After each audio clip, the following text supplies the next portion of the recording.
함께 나눈 하나님의 말씀 신약성경 요한일서 5장 14절에서 마지막 21절까지의 말씀 함께 보겠습니다. 신약성경 395페이지 전후에 있는 요한일서 5장 14절에서 마지막 21절까지의 말씀, 우리 한 절씩 교독하여 읽으시고 마지막 절 합독하여 읽도록 하겠습니다. 그를 향하여 우리가 가진 바 담대함이 이것이니 그의 뜻대로 무엇을 구하면 들으심이라. 우리가 무엇이든지 구하는 바를 들으시는 줄을 안즉 우리가 그에게 구한 그것을 얻은 줄을 또한 아느니라. 누구든지 형제가 사망에 이르지 아니하는 죄 범하는 것을 보거든 구하라. 그리하면 사망에 이르지 아니하는 범죄자들을 위하여 그에게 생명을 주시리라. 사망에 이르는 죄가 있으니 이에 관하여 나는 구하라 하지 않노라. 모든 불의가 죄로되 사망에 이르지 아니하는 죄도 있도다. 하나님께로부터 난 자는 다 범죄하지 아니하는 줄을 우리가 아노라. 하나님께로부터 나신 자가 그를 지키심에 악한 자가 그를 만지지도 못하느니라. 또 아는 것은 우리는 하나님께 속하고 온 세상은 악한 자 안에 처한 것이며, 또 아는 것은 하나님의 아들이 이르러 우리에게 지각을 주사 우리로 참된 자를 알게 하신 것과 또한 우리가 참된 자 곧 그 아들 예수 그리스도 안에 있는 것이니 그는 참 하나님이시오 영생이시라. 자녀들아, 너희 자신을 지켜 우상에서 멀리하라. 아멘. 함께 읽은 본문 말씀을 중심으로 마음을 새롭게라는 제목으로 마음을 부드럽게라는 제목으로 함께 은혜를 나누겠습니다. 오늘 본문 말씀은 요한 사도가 사망에 이르지 않는 죄를 범하는 자들을 위해서 구할 것과 또 우상으로부터 자기 자신을 멀리할 것을 권면하는 내용을 기록하고 있습니다. 지난주에 우리는 하나님의 증거를 따라서 예수님을 믿는 믿음 외에는 다른 믿음이 없음을 살폈습니다. 그리고 오늘 본문에서 요한 사도는 이러한 참된 믿음 안에 있는 자들에게 있는 담대함에 대해서 소개를 하고 있는데, 하나님의 뜻대로 무엇이라도 구하면 하나님께서 들으시고 응답하신다라고 하는 거예요. 15절은 이렇게 말씀합니다. 우리가 무엇이든지 구하는 바를 들으시는 줄을 안즉 우리가 그에게 구한 그것을 얻은 줄을 또한 아느니라. 아멘. 요한 사도는 하나님께서 우리의 기도를 들으실 수도 있다, 응답하실 수도 있다 이렇게 말하지 않아요. 들으실 것과 응답하실 것을 뭐라고 말해요? 안다 이렇게 말하고 있어요.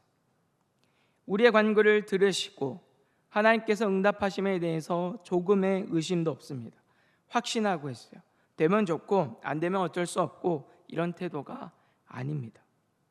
하나님께서 우리의 기도를 반드시 들으시는 분이시기 때문에, 또 그 기도에 응답하시는 분이시기 때문에 우리는 구해야 한다. 이것이 참된 믿음 안에 있는 우리가 가지고 있는 담대함이다. 이제 이렇게 소개를 하고 있어요.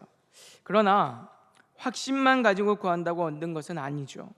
요한 사도는 분명히 우리가 구해야 하는 것에 대해서 하나님의 뜻대로라고 하는 아주 중요한 단서를 달고 있어요. 이는 내가 갈급함이나 또는 이 땅에서 어떤 필요로 하는 정욕을 위해서 구하는 게 아니다라는 거죠. 야고보서 4장 3절에서는 구하여도 받지 못함은 정욕으로 쓰려고 잘못 구하기 때문이라 라고 말씀합니다. 하나님께 구할 때 확신만 가지고 막무가내로 될 때까지 구한다고 그게 잘하는 기도가 아니라는 거예요. 하나님께서 무엇을 기뻐하시는가?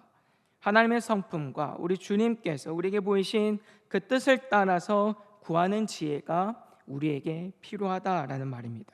그렇기 때문에 이러한 기도는 참된 믿음 안에서 하나님을 아는 지혜와 지식이 있는 자가 아니면 절대로 기도할 수 없는 내용이에요.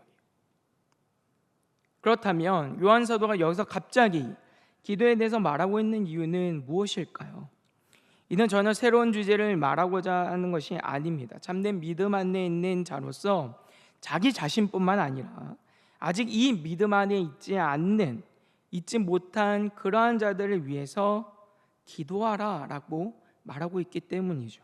16절과 17절을 우리에게 이렇게 말씀해요. 누구든지 형제가 사망에 이르지 아니하는 죄 범하는 것을 보거든 구하라. 그리하면 사망에 이르지 아니하는 범죄자들을 위하여 그에게 생명을 주시리라.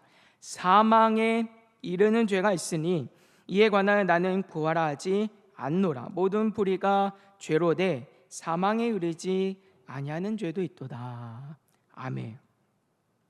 요한사도 하나님의 뜻대로 확신을 가지고 구해야 되는 아주 중요한 기도의 제목으로 사망에 이르지 아니하는 자들을 위해서 구하라 말하고 있어요. 자, 그러면 사망에 이르는 죄와 사망에 이르지 않는 죄는 도대체 무엇을 말하는 것일까요? 이 전체적인 우리가 계속해서 이제 살펴왔던 요한일서 문맥 안에서 생각을 해보면, 먼저 사망에 이르는 죄는 영지주의자들과 같은 거짓된 이들을 염두에 두고 말하고 있는 겁니다.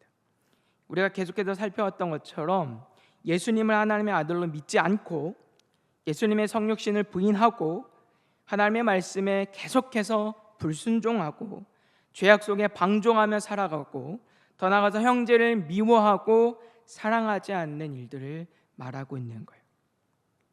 요한사도는 계속해서 이러한 사람들은 참된 믿음이 없는 자들이다, 그들에게는 생명이 없다라고 분명히 얘기하고 있습니다. 이들에 대해서 그래서 사망에 이르는 죄다라고 말하고 하는 이유는 예수님을 믿는 믿음이 아니고서는 죄 용서를 받을 길이 없기 때문인 거예요. 하나님은 우리의 유일한 구원자로 예수님을 보내셨고 예수님을 믿는 믿음으로 우리는 죄 용서를 받습니다. 그런데 이 예수님을 우리가 부인한다면 그 사람은 죄 용서를 받을 수 있는 방법이 없어요.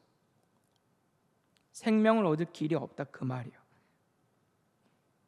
이 사람은 반드시 영원한 죽음, 사망에 이르게 됩니다. 무엇보다 요한사도는 하나님이 증거하신 그 증거대로 예수님을 전적으로 믿는 믿음이야말로 참된 믿음이다라고 우리에게 분명히 소개하고 있어요. 이 믿음 외에는 다른 믿음은 없습니다. 이 복음 외에는 다른 복음은 없는 거예요. 그렇기 때문에 내가 예수님을 믿는다고 하면서 예수님을 전적으로 믿지 못하는 것, 그러한 자도 결코 죄사함의 은혜를 받을 수가 없어요.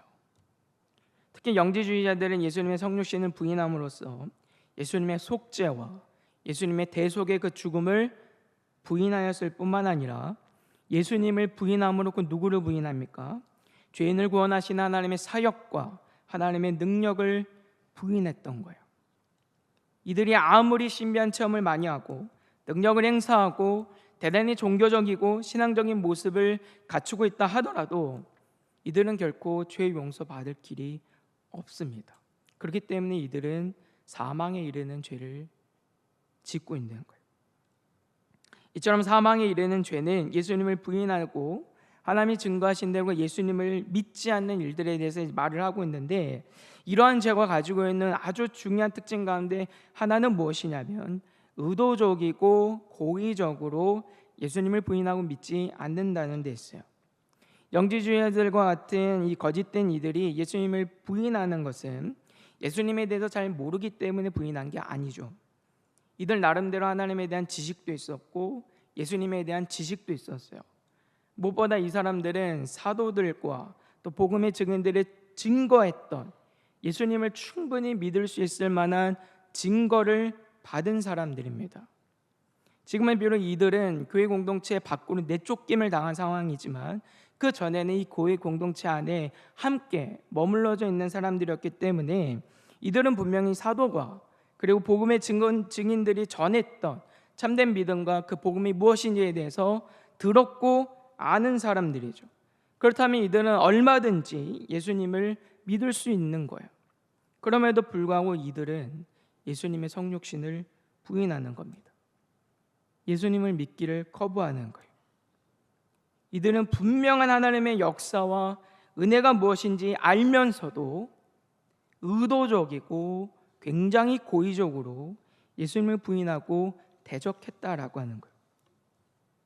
이런 사람들이 여기에만 있었던 건 아니죠. 바리새인과 사두개인들과 유대 종교 지도자들도 바로 이런 사람들이었어요. 예수님의 공생의 기간에 많은 기적을 행하셨는데 대표적인 일이 병 고침과 귀신을 내쫓는 일이었습니다. 이날 장차 예수님을 통하여서 하나님께서 이루실 죄인의 구원과 회복, 그리고 하나님 나라를 이루시는 그 놀라운 구속의 역사를 보이고 확증하는 일이었는데, 이 놀라운 역사를 바라보면서 바리새인과 서기관들 그리고 유대 종교 지도자들은 어떻게 반응을 합니까? 그 모든 걸 부인하는 거죠. 부인한 걸 넘어서 예수님의 권세, 그 원천을 누구에게 돌리는 거예요? 사탄 마귀에게 돌림으로 하나님의 사역과 그 능력을 부인하죠. 마태복음 12장 24절은 이렇게 말씀해요. 바리새인들은 듣고 이르되 이가 귀신의 왕 바알세불을 믿지 않고는 귀신을 쫓아내지 못하느니라 하거늘. 이에 대해서 예수님이 이렇게 말씀합니다. 마태복음 12장 31절과 32절입니다. 그러므로 내가 너희에게 이르노니 사람에 대한 모든 죄와 모독은 사하심을 얻되 성령을 모독하는 것은 사하심을 얻지 못하겠고, 또 누구든지 말로 인자를 거역하면 사하심을 얻되 누구든지 말로 성령을 거역하면 이 세상과 오는 세상에서도 사하심을 얻지 못하리라 라고 말씀하죠. 히브리서 6장 4절과 6절은 또 이렇게 말씀합니다. 한번 빛을 받고 하늘의 은사를 맛보고 성령에 참여한 바 되고 하나님의 선한 말씀과 내세의 능력을 맛보고도 타락한 자들은 다시 새롭게 하여 회개하게 할 수 없나니 이는 그들의 하나님의 아들을 다시 십자가에 못 박아 드러내놓고 욕되게 함이라. 아멘. 바리새인과 서기관들, 유대 종교 지도자들은 분명히 예수님께서 행하시는 일이 사람의 능력으로 행하는 게 아니라 분명히 하나님의 능력이 아니고서는 안 되는 일이라는 걸 알고 있는 거예요. 그럼에도 불구하고 그들의 기득권과 그들의 정욕을 따라서 예수님을 부인하고 예수님을 사단마귀의 권세를 따라서 행하는 자라고 하나님을 부인하고 모독하는 거예요. 이렇게 고의적이고 이렇게 의도적인 부인에 대해서 히브리서가 어떻게 경고하고 있습니까? 그러한 자들은 다시 용서받을 수 없다라고 우리에게 분명히 경고하고 있는 거예요. 물론 히브리서 말씀에서 이 배경은 기독교에 대한 핍박과 박해와 환난 가운데 믿음을 포기하고 있는 그 배교의 문제들에 대해서 경고를 하고 있는 말씀이지만, 그러나 이 말씀에서도 분명히 하나님에 대해서 그리고 예수님에 대해서 충분히 믿을 만한 증거들이 있음에도 불구하고 그것을 의도적으로 고의적으로 믿기를 거부하거나 포기하는 일에 대해서는 분명히 경고하고 있음을 우리는 생각해야 돼요. 그리고 이렇게 사망에 이르는 죄가 갖는 또 다른 특징은 이들은 절대로 돌이키지 않습니다. 정확히 말하면 돌이키지 못한다고 할 수 있어요. 돌이키고 싶어도 돌이킬 수가 없어요. 지금 요한일서에서 영지주의자들과 같은 거짓된 이들은 지금 이제 교회 밖으로 쫓김을 당한 상황이죠. 참된 진리와 참된 믿음이 승리한 상황인데, 중요한 점은 이런 이 거짓과 참된 진리의 싸움들 속에서 이 영지주의자들과 같은 거짓된 이들은 충분히 돌이킬 수 있을 만한 기회와 시간들이 있었다라고 하는 거예요. 이들이 교회 밖으로 내쫓김을 당하기 전 이들은 참된 진리와 그 믿음의 싸움들 속에서 내가 진리라고 생각했던 것이, 내가 믿음이라고 진짜 믿음이라고 생각했던 것이 거짓이구나 라는 것을 알고 하나님께로 돌이켜서 하나님이 말씀하시는 대로 사도들과 복음의 증인들이 정한 그대로 예수님을 믿을 수 있는 기회와 시간들이 있었지만, 그러나 이들은 무엇을 선택하는 거예요? 믿지 않기를 끝까지 선택하는 거죠. 교회 밖으로 그들이 나갔다라고 하는 것은 그렇게 하지 않았다라고 하는 거예요. 결국 이들은 스스로 교회 밖으로 내쫓김을 당함으로 결국에는 하나님의 말씀과 진리와 은혜와 그 복음 앞에서 더욱 그 마음과 생각을 완고하고 완악하게 하고 굳어져서 듣지 않았음을 말하고 있어요. 자기의 허물과 잘못도 모르고 알아도 절대로 돌이키지 않는 거예요. 이렇게 볼 때 사망에 이르는 죄를 범하는 자들은 겉으로 볼 때는 믿음의 사람처럼 보일 수도 있지만, 그러나 실상은, 그리고 궁극적으로는 하나님께서 만재전에 구원하시기로 택하지 않으신 자들, 다시 말해 하나님께서 버리기로 작정한 자들로 우리가 생각할 수 있어요. 왜냐하면 우리의 회개와 우리의 돌이킴은 하나님의 은혜가 아니고서는 불가능하기 때문이죠. 하나님의 은혜가 있어야 돼요. 내가 말씀 많이 듣는다고 해서, 내가 말씀 많이 읽는다고 해서, 내가 많이 기도한다고 해서 그걸로 내 마음이, 내 완악함이 사라지는 게 아니에요. 말씀을 들을 때, 말씀을 읽을 때, 하나님 앞에 기도할 때 하나님께서 우리의 마음과 생각을 만져주셔야 돼요.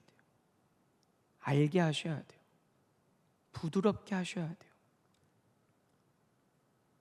우리의 마음과 생각을 주장하셔서 그 말씀들이 깨달아지게 하시고 믿어지게 하시고, 그 은혜가 우리에게 있어야 우리는 돌이킬 수 있는 거예요. 그러나 하나님께서 이 은혜를 베풀어 주시지 않으면 우리는 아무리 하나님의 말씀을 많이 듣고 알아도, 하나님께 열심으로 신앙생활을, 행위를 많이 하더라도 결코 돌이키지 못합니다. 로마서 1장 21절을 우리에게 이렇게 말씀해요. 하나님을 알되 하나님은 영화롭게도 아니하며 감사하지도 아니하고 오히려 그 생각이 허망하여지며 미련한 마음이 어두워졌나니, 이렇게 말씀하는데, 여기에 대해 하나님이 또 어떻게 하시는가 보니까 이렇게 말씀해요. 로마서 1장 24절과 28절인데 먼저 24절입니다. 그러므로 하나님께서 그들의 마음의 정욕대로 더러움에 내버려 두사 그들의 몸을 서로 욕되게 하게 하셨으니 라고 말씀하고 있고, 28절도 이렇게 말씀해요. 또한 그들이 마음에 하나님 두기를 싫어하며 하나님께서 그들을 그 상실한 마음대로 내버려 두사 합당하지 못한 일을 하게 하셨으니. 아멘. 이 말씀은 하나님께서 우리의 마음과 생각을 막 충동하셔가지고 악한 일들을 골라서 하게 하신다라고 하는 그런 의미가 아니에요. 우리의 마음과 생각이 죄악에 머물러 있는데, 죄악을 행하고 있는데 하나님께서 간섭하지 않으시고 그대로 그냥 내버려 두신다라고 하는 거예요. 하나님의 은혜가 없으면 우리 스스로는 누구도 죄를 돌이키지 못함을 성경은 말씀하고 있어요.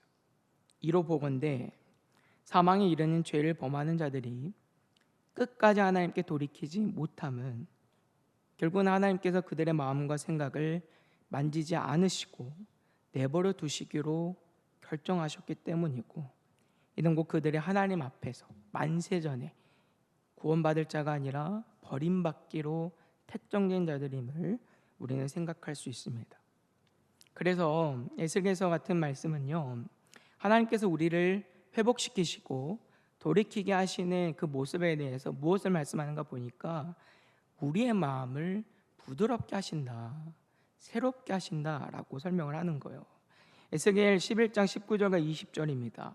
내가 그들에게 한 마음을 주고 그 속에 새 영을 주며 그 몸에서 돌 같은 마음을 제거하고 살처럼 부드러운 마음을 주어 내 율례를 따르며 내 규례를 지켜 행하게 하리니 그들은 내 백성이 되고 나는 그들의 하나님이 되리라. 아멘. 우리가 하나님의 백성이 되고 하나님이 우리의 하나님이 되셨을 때 우리의 마음은 어떻게 되는 거예요? 하나님의 말씀 앞에서, 은혜 앞에서 부드러워지는 거예요. 그리고 하나님이 무엇을 말씀하시든지 간에 순종하고 따르는 거죠. 에스겔 36장 26절과 27절도 동일하게 이렇게 말씀해요. 또 새 영을 너희 속에 두고 새 마음을 너희에게 주되 너희 육신에서 굳은 마음을 제거하고 부드러운 마음을 줄 것이며 또 내 영을 너희 속에 두어 너희로 내 율례를 행하게 하리니 너희가 내 규례를 지켜 행할지니라. 아멘. 우리의 완악한 마음, 완고한 마음, 하나님 앞에서 꺾여지지 않는 이 고집을 하나님께서 만지셔서 꺾으셔서 부드럽게 하실 때야 우리는 비로소 돌이킬 수 있어요. 그럴 때 우리는 비로소 하나님의 말씀을 기뻐 즐거이 행할 수 있는 진짜 믿음의 사람으로 살아갈 수 있음을 성경은 말씀하고 있는 거죠. 근데 이 은혜가 없으니까 돌이키지 못하고 결국은 어디로 가는 거예요? 사망으로 갈 수밖에 없다. 그래서 사망에 이르지 않는 죄는 무엇이겠습니까? 이들은 참된 믿음과 구원의 은혜를 받은 자들이고 또 하나님께서 증거하신 그 증거를 따라 예수를 믿는 자들이지만, 그러나 우리가 가지고 있는 죄성과 연약함과 그 한계로 인하여서 여러 시험과 유혹으로 때로는 그 믿음이 흔들리고 또는 하나님의 은혜를 잊어버리고 또 옛 본성을 따라서 하나님의 말씀에 불순종하는 일들을 말씀하고 있는 거죠.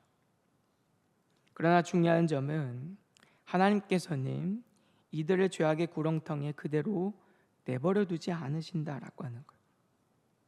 어떻게든 돌이키게 하세요.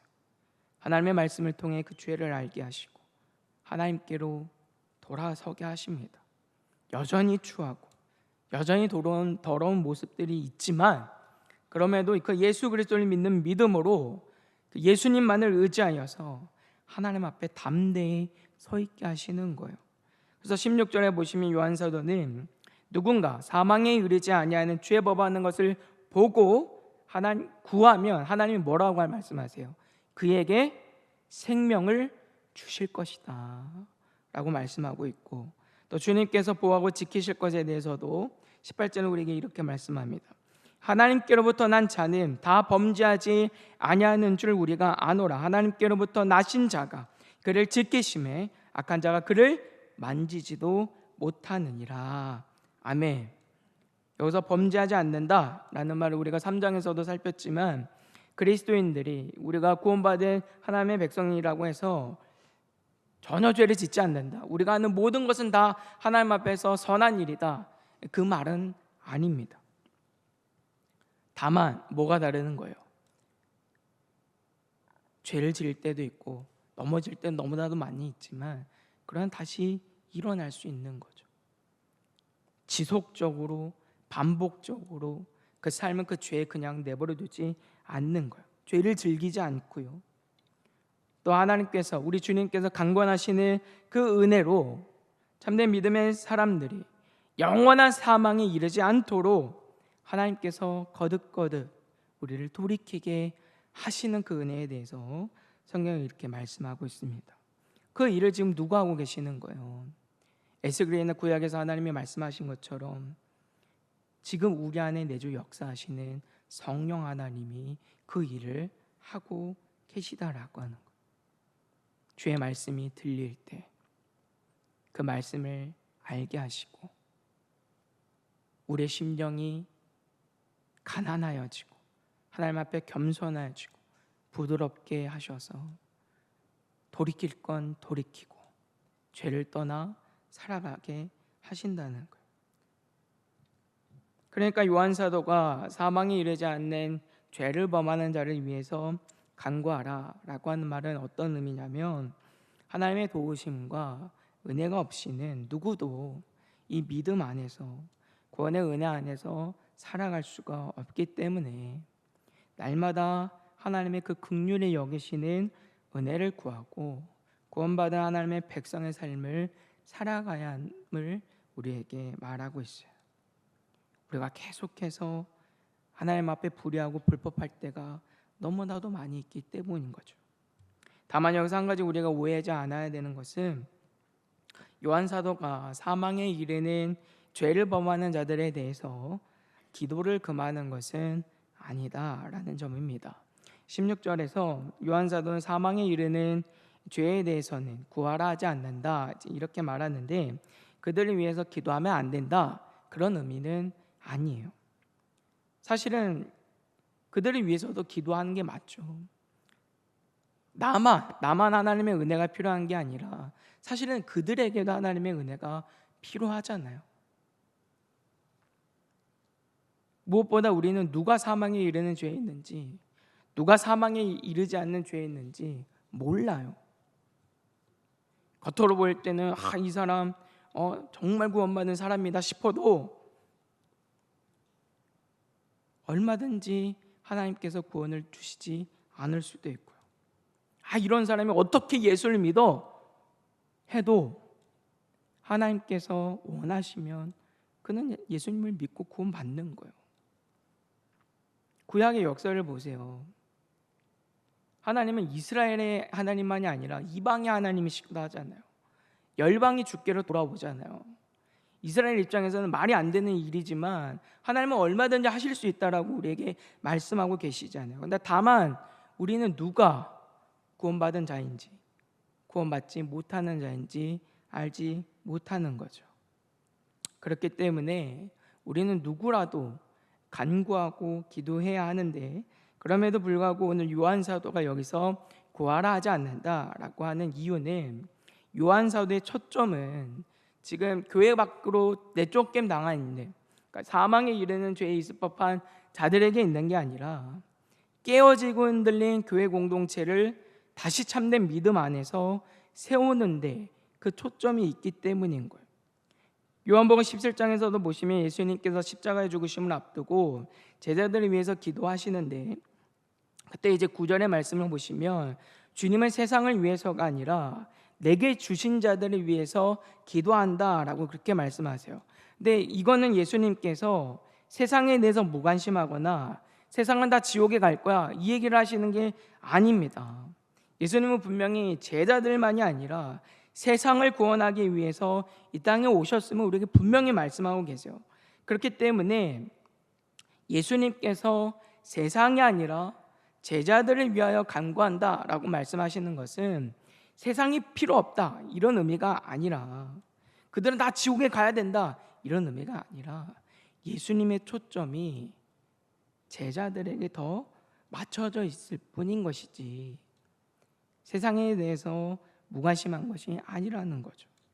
요한사도가 지금 그렇다라고 하는 거예요. 지금 교회 밖을 나간 이들에게도 주의 은혜가 필요하고, 하나님이 원하시면 누군가는 언제라도 돌이켜 주께로 돌아올 수 있어요. 그렇지만 요한사도의 관심은 그들이 아니라 지금 교회 공동체 안에서 믿음이 다 깨어지고 흔들려가지고 그런 여린 이제 공동체를 다시 믿음으로 회복해서 그 믿음대로 계속해서 살아가도록 독려하는 데 목적이 있기 때문에 지금 이 얘기를 하고 있음을 우리는 주의해서 생각을 해야 됩니다. 그래서 19절과 20절에서는 서신을 받는 교회 공동체를 향하여서 너희가 하나님께 속한 자로서 참된 믿음의 사람임을 확신시키고 있고요. 21절에서는 너희 자신을 지켜 우상에서 멀리하라 라고 지금 말하고 있어요. 여기서 말하고 있는 우상이라고 하는 건 어떤 형상이나 또는 신상을 만들어 가지고 그것을 숭배하는 그런 의미보다도 우리가 계속해서 살펴왔던 것처럼 참되신 하나님으로부터, 그를 아는 지혜와 지식으로부터, 참된 믿음과 복음으로부터 우리를 분리시키거나 우리를 유혹하고 미혹하여서 넘어지게 하는 가짜 믿음과 그 가짜 복음들을 버리고 너희가 받은 그대로, 확신에 있는 그대로 참된 믿음 안에 거하여 살아가야 한다라는 것을 권면하고 있습니다. 사랑하는 성도 여러분, 오늘 우리는 말씀을 통해서 참 믿음과 복음을 따라 예수 그리스도를 믿고 살아가는 이 일이 얼마나 특별한 하나님의 은혜인가를 생각해요. 하나님의 은혜가 없으면 누구도 이 믿음을 가질 수 없고 누구도 하나님이 주시는 구원의 은혜를 받을 수 없습니다. 하나님의 이 은혜가 없으면 누구나 하나님 앞에서 겸손하여 그 말씀을 따라 살아갈 수 없는 거예요. 그러나 하나님의 은혜가 우리에게 있기 때문에 우리는 늘 날마다 주의 도우심을 구하면서 주님 앞에 겸손하여서 하나님이 주신 이 바른 참된 믿음과 진리를 따라 살아갈 수 있는 우리가 되어야 합니다. 무엇보다 하나님 앞에서 우리의 마음과 생각이 완악하고 완고해지는 것이 아니라 하나님의 말씀 앞에서 하나님의 은혜로 우리의 심령이 늘 새로워지고 부드러워질 수 있도록 늘 간구하시기를 주님의 이름으로 부탁을 드립니다. 그래서 죄는 돌이키고 하나님이 기뻐하시는 참된 믿음의 백성들로 살아갈 수 있는 복된 은혜가 오늘 저람들에게 있게 되기를 주님의 이름으로 소망합니다. 제가 말씀